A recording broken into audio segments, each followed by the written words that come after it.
ce musu su ne masu cutar, shine suke tawaye akan cewa lallai su ba su yarda da wannan, ba su lamunta da wannan lamari ba.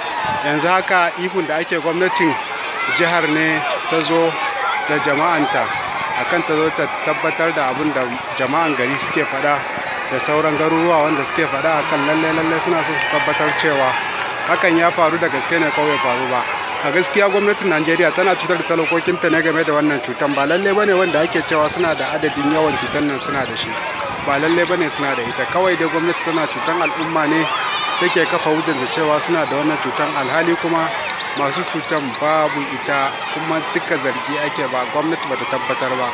Da Allah al'umma yan uwa mu ji tsoron Allah, talakoki su gane cewa yau gwamnatin Najeriya ba wai kawai tana samun arziki ne, tana samun kuɗaɗe a hannun kasashen duniya da sauran talakokin ta ake kafewa da cewa lalle yanzu haka ku duba wayannan masu cutan ne wanda ake zargin cewa suna da cutan, su ne suka haɗu da mutanen gari suka zagaye mutanen gari gabaki ɗaya suka haɗu. Yanzu ba za ka iya tantance waye wane mai cutan, wanne ne ba shi da cutan. Da mutanen gari, wannan motar da take gudu ake binta, motar Ministry of Health kenan, ita ce wannan take gudu akan ana bin bayanta ana ihu, ta fito daga cikin ma'aikatan da aka killace su, wato asibiti kenan da ake cewa asibitin yan coronavirus a cikin kwadam.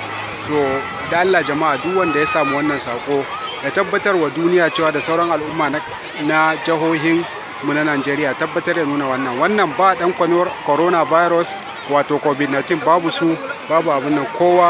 Kowa da yan masu cuta an haɗu an zagaya ana ta yi ana cewa karya ne. Wannan kuma ana yi wa wani ma'aikaci ne wanda ya zo tabbatarwa daga Ministry of Health, ma'aikatan lafiya kenan. Yanzu wayancan yan coronavirus ne, wasu daga ciki suna yunkurin komawa ciki, suna zame kansu daga cikin mutane. Wannan shine asibitin coronavirus, wato asibitin da ake killace yan covid-19 kenan, wanda ake mishi lakabi covid-19. wannan shine asibitin su wanda ake killace su.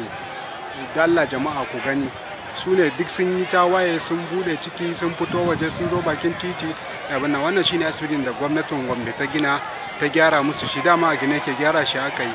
Wannan duka cikin shi ne, wannan duka cikin shi ne wannan duka, wannan shine dukan shi, shine wannan.